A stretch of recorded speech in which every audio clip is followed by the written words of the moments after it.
Estou de volta a casa, sinto que esta é a minha casa por agora. Ainda que tivesse um tempo muito abençoado lá, e agradecemos as orações também por tudo que lá aconteceu. Foram 2 semanas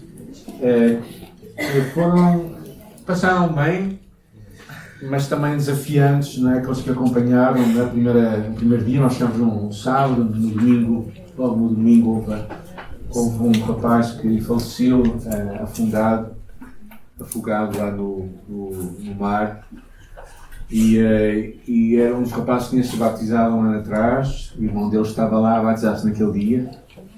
Então foi um tempo difícil na comunidade onde eles vivem, e nós tivemos a alegria de visitar depois a comunidade já nesta última quarta-feira, mas foi um tempo que eu chamo aquele tempo de nojo, aquele tempo de separação. E eu estava hoje de manhã a orarmos cá em baixo, estávamos a orar pelas famílias disfuncionais, também na nossa igreja e em todo lugar, mas eu estava-me a lembrar das histórias de Santo Tomé, de tantas famílias que vivem sem pai e mãe juntos, é tudo famílias aos retalhos, a mãe de um, o pai do outro, e os filhos assim mesmo misturados, alguns que vivem na rua, e histórias impressionantes, não é? De uma sociedade que tantas vezes vira as costas a Deus e não quer saber de Deus para nada, e por isso os resultados estão aí. E eu penso quanto Deus pode fazer uma diferença na nossa vida, não é? E por isso foi um tempo bom para mim, não é? Foi um tempo de descanso. Eu não preguei em lado nenhum, fiz orações muito curtas. Tinha feito esse compromisso também, não me envolver em nada e resistir à tentação de não fazer nada, e foi uma bênção. Aproveitar estar com o nosso filho e nora, que estão muito bem lá em Santo Tomé, gostam muito de viver lá. Na verdade, eu acho que eles ficariam lá se não fossem planear ter filhos cá em Portugal. Ficariam lá mais uns anos valentes para a frente. E também já com o Flávio e o Marcelo e Bia, e ver as histórias do que Deus está a fazer através deles na vida de outros também. Por isso, recebam um abraço deles todos, para vocês aqui, para a igreja, a gratidão também pelas orações, por se lembrarem deles lá naquele lugar. E foi bênção mesmo, foi bênção. Eu agradeço também aqueles que oraram por nós. Vamos orar que o Senhor possa falar connosco com a sua palavra também na Bíblia. Senhor, esta manhã nós somos gratos por a tua palavra. Ela é luz para o nosso caminho, ela é alimento para a nossa alma, ela é força para a nossa vida. E nós a recebemos hoje para escutá-la, para recebê-la, para vivê-la, para torná-la a nossa força e a nossa prática, em nome de Jesus. Vamos hoje continuar a carta a Timóteo que iniciamos há umas semanas atrás, e vamos continuar nas próximas semanas falando desta carta tão interessante do apóstolo Paulo, escrita a Timóteo, ao pastor Timóteo, enquanto ele estava na prisão. Uma carta escrita no meio de muito sofrimento, mas uma carta também cheia de esperança. E na semana passou, há 3 semanas atrás, quando eu falámos da importância de nós persistirmos nos dias difíceis. A importância, o capítulo 1 fala acerca da importância de nós continuarmos algo que Deus começou em nós e persistirmos. E então houve vários desafios que Paulo falou a Timóteo. A primeira delas é que a fé de ele fosse uma fé autêntica, uma fé não fingida, não uma fé somente de aparência, mas uma fé que era real e que era autêntica. Então era isso que Paulo estava a estimular Timóteo para persistir nos tempos difíceis. Tu e eu temos que ter uma fé autêntica, não é simplesmente doutrinas que temos na cabeça, mas doutrinas que dão pernas à nossa vida, que nos ajudam a caminhar nos tempos difíceis.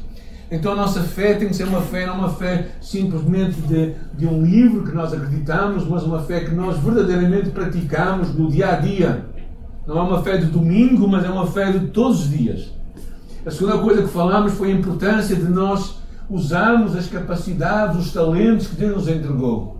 Paulo fala a Timóteo, relembra o dom que há em ti, que foi-te dado pela imposição das minhas mãos. A importância de que nós nos deixemos usar por Deus, onde Deus nos coloca, para a glória de Deus, não é? Para fazer o que Deus tem para nós. Com as nossas limitações, com as nossas capacidades, com o nosso talento, não é? Eu fiquei... uma das coisas que mais impressionou a minha esposa foi as crianças da rua, do centro de Santo Tomé, que conheciam a Débora e o Daniel, e que se agarravam a eles, e que falavam com eles. Eles sabiam o nome das crianças. E isso é um talento, uma capacidade que Deus nos deu de amor a crianças. E às vezes nós podemos usar o que Deus te entrega, e é isso que te vai fazer persistir nos tempos difíceis. E também terminamos com o apóstolo Paulo a falar da importância de nós estarmos dispostos a pagar um preço, não é? É interessante que este tema é recorrente, porque o apóstolo Paulo sabia também onde ele estava. Ele estava numa prisão. Havia alguma esperança que ele tinha alguma esperança que ele pudesse ser liberto, mas não havia nenhuma certeza. E na verdade não há, pela história, não sabemos muito bem se ele foi liberto ou se ele morreu naquela prisão. De qualquer das maneiras, o capítulo 2 é um capítulo que Paulo continua este tema que ele falou, e diz assim o versículo 1. 2 Timóteo, capítulo 2, versículo 1. Tem a vossa Bíblia? Quem tem a Bíblia pode abri-la. Quem não tem, pode comprar uma. Ou então alguém vai oferecer. E aqueles que são mais preguiçosos, desculpem-me à parte, não usam palavra, usam visores. Mas pronto, eu ainda sou daqueles que gostam de papel, mas pronto, isso cada um tem os seus gostos. Na verdade, vou ser muito honesto convosco, eu tenho dificuldade em fazer uma devocional num telemóvel. Tenho muita dificuldade. Eu acho que isso é uma questão também geracional, mas pronto. Mas eu vou ler a Bíblia, então diz assim: Tu, porém, meu filho, fortifica-te na graça que há em Cristo Jesus. E o que não viste diante de muitas testemunhas, transmite-o a homens fiéis e aptos para também ensinarem a outros. Sofre comigo como um bom soldado de Jesus Cristo. E um soldado em serviço se envolve com assuntos da vida civil porque deseja agradar àquele que o alistou para a guerra. E se um atleta competir nos jogos públicos, não será coroado se não cumprir o regulamento. O agricultor que trabalha deve ser o primeiro a beneficiar-se dos frutos colhidos. Medita no que te sou a dizer, porque o Senhor te dará entendimento em tudo. Lembra-te de Jesus Cristo, ressurreto dentre os mortos, descendente de David, de acordo com o meu Evangelho, pelo qual sofro a ponto de ser preso como criminoso. Mas a palavra de Deus não está presa. Por isso, suporto todas as coisas por amor aos eleitos, para que também eles alcancem a salvação que há em Cristo Jesus, com glória eterna. Esta palavra é digna de crédito. Se já morremos com Ele, também com Ele viveremos. Se perseverarmos com Ele, também reinaremos. E se o negarmos, Ele também nos negará. Se somos infiéis, Ele permanece fiel, porque não pode negar-se a si mesmo. O apóstolo Paulo desenvolve aqui 3 pensamentos que eu queria partilhar convosco. A primeira delas é logo o primeiro versículo, que diz: Tu, porém, fortifica-te, ou alguns dizem, fortalece-te na graça que há em Cristo Jesus. Fortalecer-se na graça que há em Cristo Jesus é ganhar forças na graça de Deus. Isto é, não sei o que é que vocês entendem com isto, mas ganhar forças tem a ver com criar músculo, criar capacidade para persistir nos tempos difíceis. E a palavra de Deus está cheia de conselhos acerca disto. Não temas, porque eu sou contigo, eu te ajudo e te fortaleço, diz Isaías capítulo 41. Em Efésios ele diz: finalmente fortalecei-vos no Senhor e na força do seu poder. E Paulo dizia: posso todas as coisas, ou tudo posso, em Cristo que me fortalece. Poderíamos também ler este versículo dizendo: posso todas as coisas, mas só em Cristo que nos dá força. Então, Paulo chega a um ponto essencial quando ele está a falar a Timóteo, a encorajá-lo a enfrentar os dias difíceis, é ele descobrir onde é que vai buscar força para os dias difíceis. Onde é que ele vai buscar energia, onde é que ele vai buscar poder para os tempos difíceis que vêm à sua vida. E onde é que ele vai buscar isto? Segundo? Na graça que há em Cristo Jesus. Ou seja, é em Cristo Jesus que ele vai buscar força. É só em Jesus que ele pode ir buscar força. Não é na igreja, como instituição, somente. Não é no outro irmão, somente como irmão em Cristo, mas é, em última análise, a fonte e a origem de tudo é Jesus. Então Paulo está a relembrar Timóteo que a força que ele tem está em Jesus. Agora, como é que nós nos fortalecemos em Cristo? Pegamos numa corrente e ligamos à ficha. Como é que isto acontece? Eu acho que a primeira coisa é, o primeiro de tudo, é nós reconhecermos a nossa fraqueza e a necessidade de Deus. Ou seja, para tu te fortificares em Cristo, tens que perceber que estás fraco. Para tu teres força em Deus, tu tens que perceber que és fraco sem Deus. Então tu e eu temos que chegar a um momento de uma fraqueza espiritual, real e autêntica. Ou seja, tu tens que chegar a um ponto na tua vida, na minha vida, em que nós chegamos ao final dos nossos recursos e dizemos: eu preciso de Deus. Porque só quem precisa de Deus é que vai buscar a Deus. E esta é a chave de tudo. A chave, a maior força de um cristão é reconhecer a sua fraqueza. Paulo percebeu isto claramente. Quando ele testemunha da sua própria vida, ele disse, falando acerca de uma experiência que ele teve com Deus, ele disse: porque ele me disse, a minha graça te basta. Deus lhe disse a ele: a minha graça te basta, porque o meu poder se aperfeiçoa na fraqueza. Pelo que sinto, dizia Paulo, pelo que sinto prazer nas minhas fraquezas, nas injúrias, nas necessidades, nas perseguições, nas angústias por amor de Cristo. Porque quando eu estou fraco, é que eu sou forte. É uma coisa estranha, não é? Nós pensamos: quando eu estou fraco, aí sou forte. Mas parece que há uma tensão entre a nossa força e a força de Deus. Parece que há uma tensão entre se tu e eu só buscamos a Deus quando chegamos a um ponto de necessidade dele.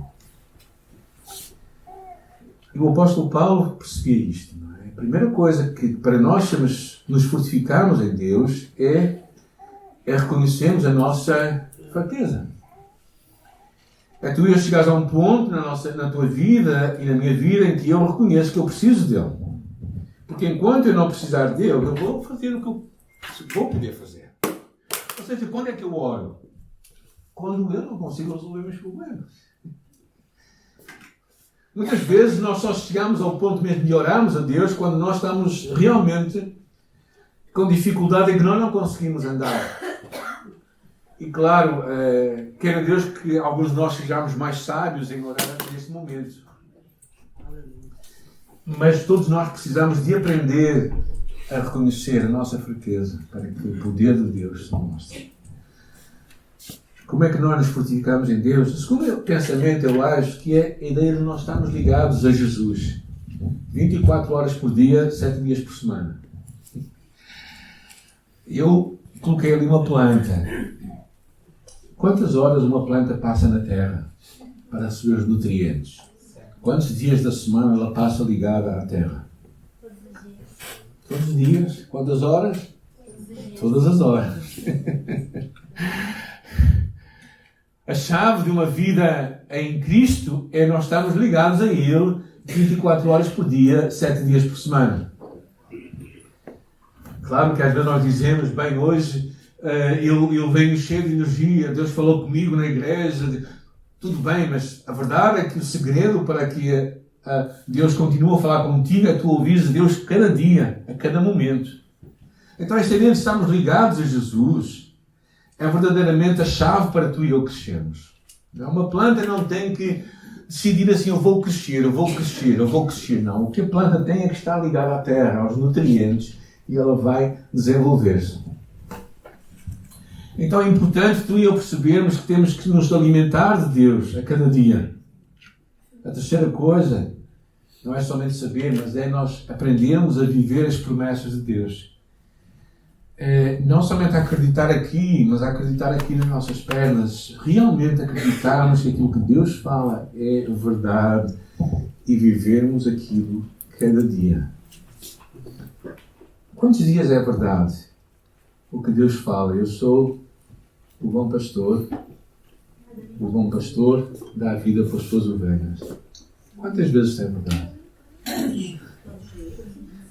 Quantas vezes é verdade o que David falou? O Senhor é o meu pastor e nada me faltará.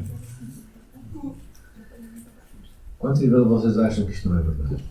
Quantas vezes eu acho que isto não é verdade? Porque há muita coisa que eu acho que me falta. Então viver as promessas de Deus é fazer muitas vezes uma escolha entre viver aquilo que eu acredito ser verdade e viver acreditando naquilo que é verdade. Porque há um mundo visível que tu e eu vemos, mas há um mundo invisível que nós não vemos. Vocês veem o vento, vocês veem o amor, veem os resultados dele. Da mesma forma como a fé é isso mesmo, é vermos aquilo que não se vê. É vermos o Deus que os nossos olhos não veem, mas que é real. Nenhum de nós consegue ver sentimentos, emoções, mas conseguimos ver o extravasar delas, a manifestação das mesmas. E muitas vezes também, quando nós olhamos para o mundo espiritual, é um mundo que nós não conseguimos ver com os nossos olhos, mas que ele é real, ou tão real, ou mais real do que aquilo que tu e eu com os nossos olhos conseguimos ver. Então, viver as promessas de Deus passa em acreditar naquilo que lá está escrito, mesmo que nos custe muito. Ao pensar na morte daquele rapaz que aconteceu num dia de batismo do seu irmão. Éramos 40 pessoas ali naquele mar, não é? A presenciar a alegria que foi batizar 10 jovens que estão a decidir seguir Jesus Cristo. E depois a morte daquele rapaz apanhou-nos a todos nós completamente despercebidos. E estava-me a lembrar desta passagem que tantas vezes me vem à minha mente, porque eu estou bem certo de que nem a morte nem a vida, nem os anjos, nem os demónios, principados e demónios, ou poderes espirituais, nem a altura, nem a profundidade, nem qualquer outra criatura nos poderá separar. Nem a morte nos separa do amor de Deus. Quando nós perdemos alguém que nós amamos, alguns de nós questionamos, mas como é que Deus me ama? A morte não nos separa do amor de Deus. Então viver as promessas de Deus é isso que nos vai fazer viver com forças, é acreditar não naquilo que tu e eu vemos ou sentimos, mas naquilo que os nossos olhos não conseguem ver, mas sabem que é real. Então o primeiro conselho de Paulo a Timóteo era este. Um conselho para que ele se tivesse forças em quem? Em Cristo. E como é que elas têm? Reconhecendo a sua fraqueza. Aprendendo a acreditar nas promessas de Deus que são verdade. E estando ligado a Jesus 24 horas por dia, 7 dias por semana. E depois Paulo continua falando, não é? No versículo 2, ele diz: e o que de mim ouvistes, transmite-o a homens fiéis e aptos para também ensinarem a outros homens. Ou seja, uma ideia muito interessante, um privilégio que Timóteo tinha tido, que era ouvir, receber do apóstolo Paulo. Um privilégio que era receber a mensagem de Deus. A mensagem de Deus em nossa vida, que traz realmente palavras de mudança em nosso coração. Timóteo tinha ouvido esta palavra, quer por Paulo, quer também pela sua mãe e pela sua avó. Um privilégio que nós temos como educadores de ajudar as próximas gerações a serem melhores que a nossa geração. E não piores. E eu acho impressionante isto. O Timóteo realmente tinha sido educado pela sua mãe e pela sua avó. E claramente depois aproveitou muito o trabalho do apóstolo Paulo também, não é?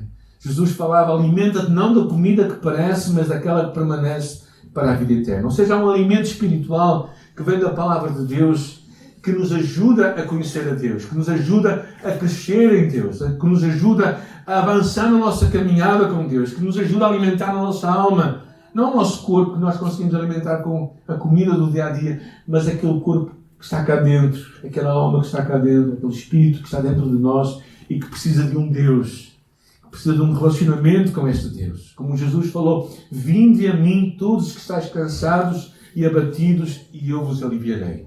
Deus também hoje está a convidar-te a ti, não somente a perceberes que há muito mais do que os teus olhos conseguem ver, há uma realidade que vai muito além daquilo que está dentro de ti. E Deus te chama a realmente alimentar essa alma, esse coração, essa caminhada com Deus. E temos que continuar a aprender, a aproveitar as oportunidades. E Paulo dizia: o que de mim ouvistes, ou que de mim aprendestes. E a vida cristã é um caminho de crescimento, também de conhecimento de Deus. E depois ele diz: transmite-o a homens fiéis, capazes de ensinar outros. Quantas gerações estão aqui? Mais de 10. Não. Quantas gerações estão aqui escritas neste versículo? Mais de 4. Paulo, Timóteo, aqueles que vai ensinar e aqueles que vão ensinar a outros. Ou seja, verdadeiramente o que Paulo estava a perceber, que há um privilégio, mas há uma responsabilidade.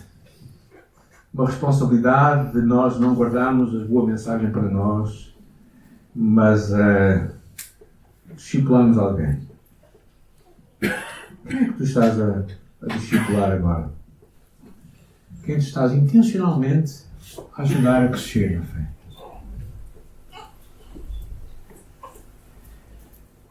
A grande diferença,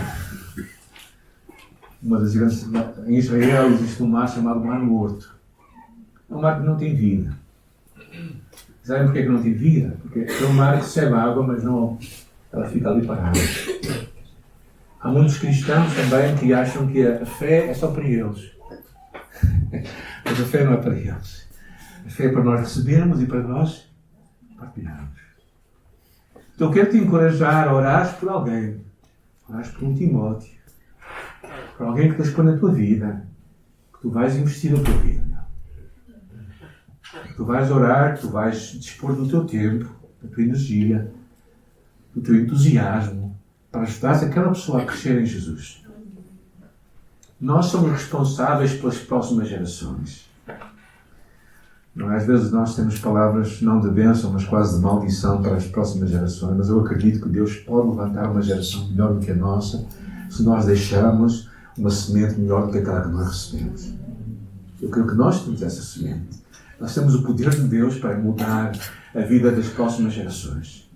Mas precisamos ser intencionais em fazer isso. Não podemos simplesmente baixarmos os braços e dizermos: os dias são maus, o tempo é difícil, os jovens hoje são piores que os antigamente. Esquece isso. Deus pode te usar a ti e tornar a próxima geração. Eu acredito que os meus filhos são melhores do que eu acredito que os meus netos ainda podem ser melhores do que eu. Eu acredito que a fé que eu depositei neles pode ainda acrescentar muito mais na vida dos meus netos. E eu acho que esta é a grande visão do apóstolo Paulo. Era uma visão de multiplicação. E nós precisamos de fazer isso com urgência. Porque os dias são maus. Porque o tempo é difícil. Então este é o grande desafio. Não é? Depois de ele falar que Paulo se fortificasse na graça que há em Cristo Jesus, ou seja, que Paulo recebesse aquele poder que Deus tinha para ele, que Timóteo também pudesse partilhar com os outros, que ele pudesse partilhar a sua fé, que pudesse partilhar. E depois Paulo, a partir do versículo 13, ele levanta aqui outra vez o mesmo tema. Parece que Paulo realmente está muito a falar do sofrimento, muito a falar do preço a pagar. E ele diz assim: sofre comigo como o bom soldado de Cristo. Alguém está para a espera de ouvir falar de sofrimento hoje? Pois aqui estamos. E Paulo sabia disto claramente. E Paulo desafia este homem E ele usa 3 imagens interessantes. Ou seja, numa geração hoje em que se fala muito de nos sentirmos bem, do prazer, eu acho impressionante a forma como tanta gente é viciada no prazer. Tanta gente é viciada em drogas, em substâncias químicas que simplesmente para se sentirem diferentes. É uma coisa um bocadinho assim ilógica na minha perspectiva, não é? Como é que as pessoas querem viver uma realidade, algo que não é real na sua vida, só por causa. E Paulo começa a falar de algo que é autêntico para um cristão, para um discípulo de Jesus. Sofre comigo como bom soldado de Jesus Cristo. Ele usa 3 imagens. A primeira delas é do soldado, o soldado romano, que sabia que tinha que pagar um preço.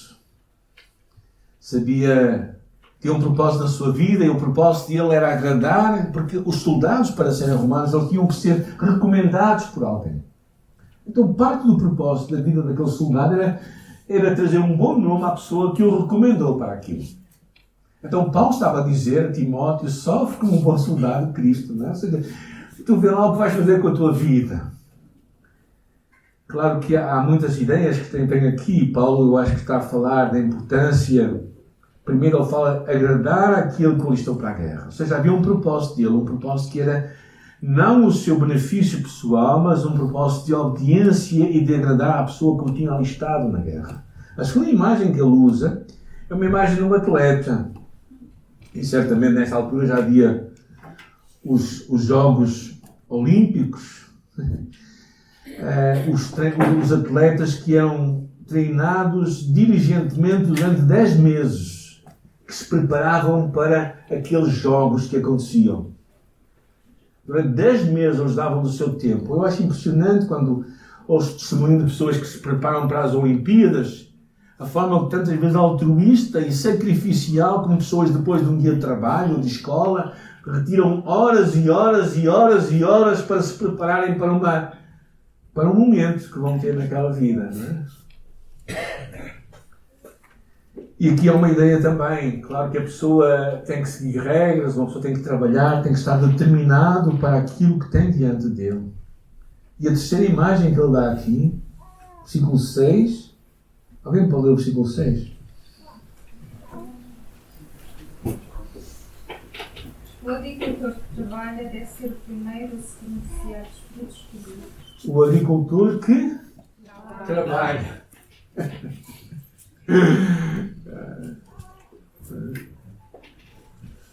Não é muito romântico o agricultor, gente. Quando era miúdo, tinha a minha irmã da aldeia, tinha um campo de milho.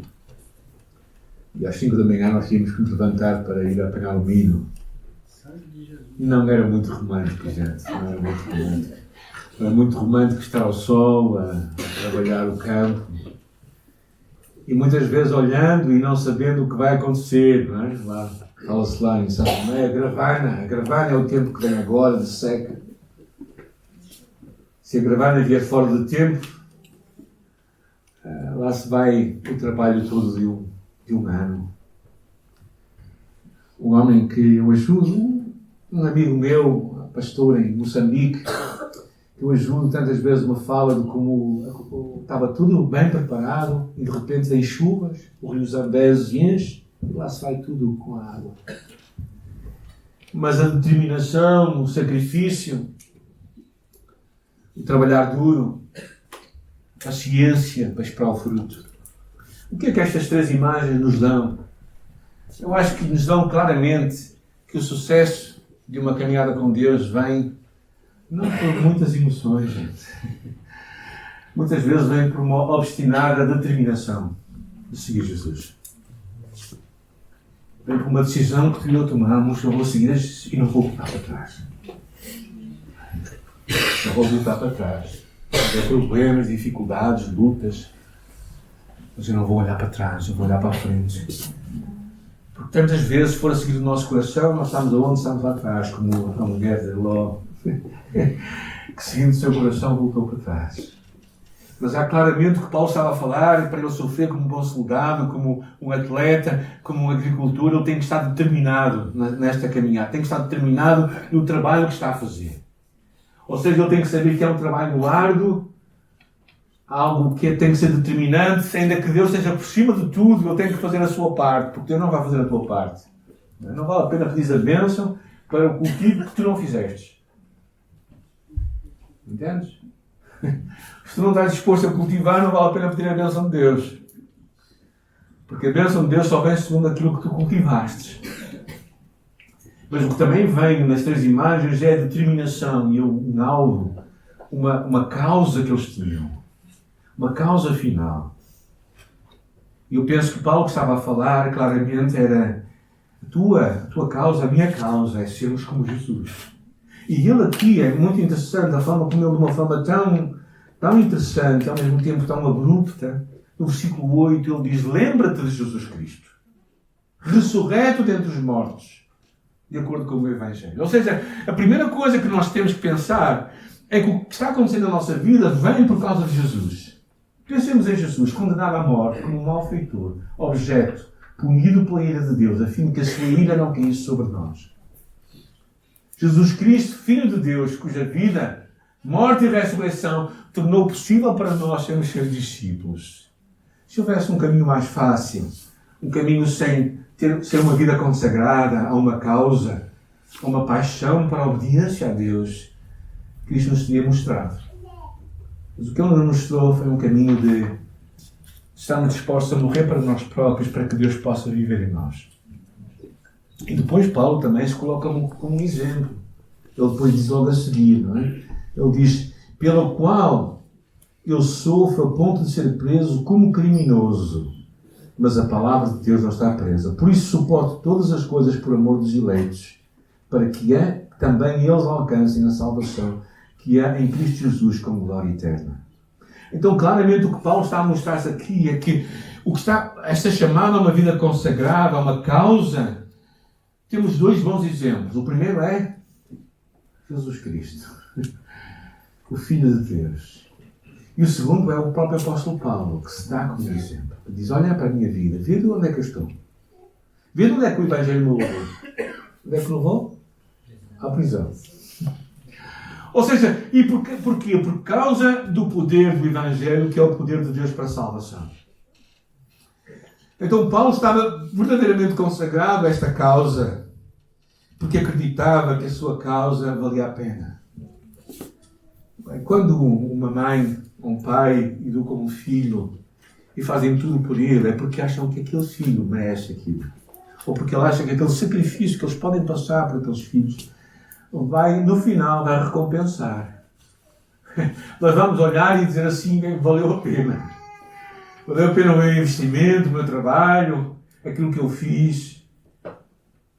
E claramente era o que o apóstolo Paulo estava a sentir também, que o que quer que eles fizessem valeria a pena no final. E é interessante, pensando nisto de valer a pena, no livro de Isaías, capítulo 53, falando do próprio Senhor Jesus Cristo. Diz lá no capítulo 53 que ele viu o preço do seu penoso trabalho. E qual é o seu penoso trabalho? Qual é o resultado do trabalho de Cristo? Onde é que está? Onde é que está? Onde é que está? Onde é que está o penoso trabalho de Jesus? E sabes o que é que ele viu? Sabes como é que ele ficou? O que é que diz este capítulo 53? Ele ficou satisfeito.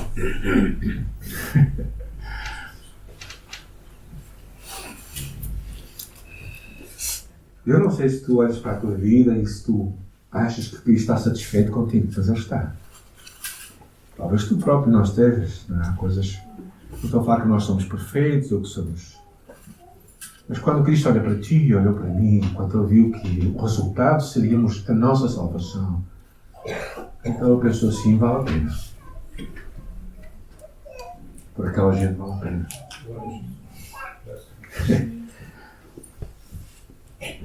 E Paulo também achava que a causa que ele estava a passar, aquela prisão, valia a pena. Jesus achou que valia a pena. Paulo achou que valia a pena. O que é que vale a pena para ti? Qual é a tua causa? O que é que tu abraças? O que é que tu desejarias ver? Às vezes nós nos enredamos com muitas coisas neste mundo. Perdemos o objetivo, como o atleta, como o soldado. Perdemos a determinação daquilo que Deus tem para nós e nos vamos perdendo nas coisas.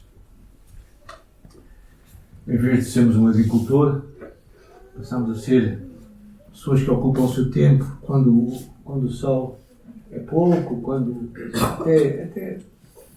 até parece bem nós trabalhamos, não, mas a ideia da determinação, que tantas vezes nós temos que ser obstinados na nossa determinação para obedecer à chamada que Deus tem para nós.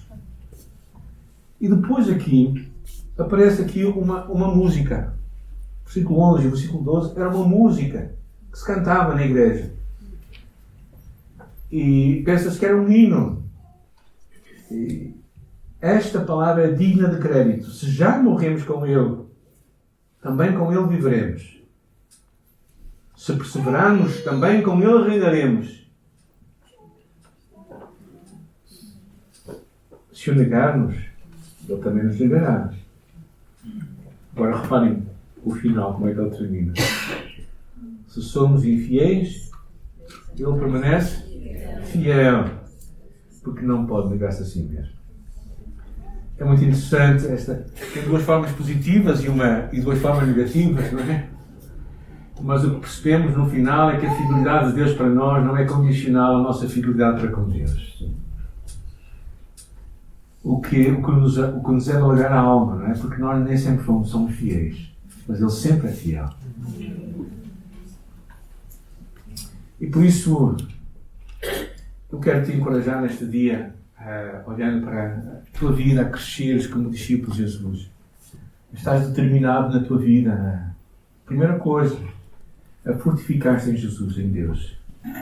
Percebes que a tua força está no reconhecimento da tua fraqueza, da tua necessidade de Deus. Conheces que a tua capacidade de seres vitorioso está na tua incapacidade de seres vitorioso em ti próprio, mas em Deus. Eu te quero encorajar hoje em buscares força na graça de Deus, que vem, claro, pela comunhão com os irmãos, pela leitura da palavra de Deus, que vem por um relacionamento diário e constante com Jesus. Segunda coisa, aprenderes e partilhares. Cresce no teu conhecimento de Deus. Aproveita as oportunidades que Deus te dá para cresceres na palavra, para desenvolveres a tua caminhada com Deus e também partilha com outros. Ou seja, partilha o que Deus te entregou com outras pessoas à tua volta. Não deixes que o Evangelho fique em ti, mas deixa que ele passe para os outros. E a terceira coisa que eu quero te encorajar é vive focado. Determina-te a realizar o que Deus te está a pedir. As coisas não vão acontecer muitas vezes naturalmente. Elas precisam de uma obstinado empenho, dedicação, esforço. Não na tua carne, mas no poder de Deus. Mas a determinação, porque Deus não vai fazer o que tu tens que fazer. Deus não vai fazer a tua parte, não vai fazer a parte dele. E por isso eu te quero encorajar nesta manhã a viveres focado, a pensar em quem é que eu vou investir a minha vida, em quem é que eu vou usar a minha vida. E claro, há muitas coisas que nós precisamos fazer, mas ninguém, por exemplo, ninguém vive para trabalhar. O trabalho é parte da vida, claro. Mas ninguém vive para trabalhar. E a pergunta é, para que é que tu saudarias hoje? O que é que tu queres alcançar na tua vida? O que é que te está realmente a focar? O atleta, o agricultor, o soldado tinham propósitos finais. E tu como discípulo, e eu como discípulo de Jesus, temos que ter propósitos em nossa vida. Vivermos por algo maior, é o lema deste ano. Algo muito maior que nós, que é Jesus. Sermos como Ele. Para que através de sermos como Ele, nós possamos alcançar os outros e partilhar da nossa fé com a próxima geração. À tua volta, Deus tem colocado pessoas que Ele quer que tu abençoes. E Deus quer te usar para abençoar outros. Mas Ele está à espera que tu e eu nos fortaleçamos na graça que há em Jesus Cristo. Que tu e eu possamos aprender e partilharmos. Que tu e eu estejamos focados na chamada de Deus. Para nós.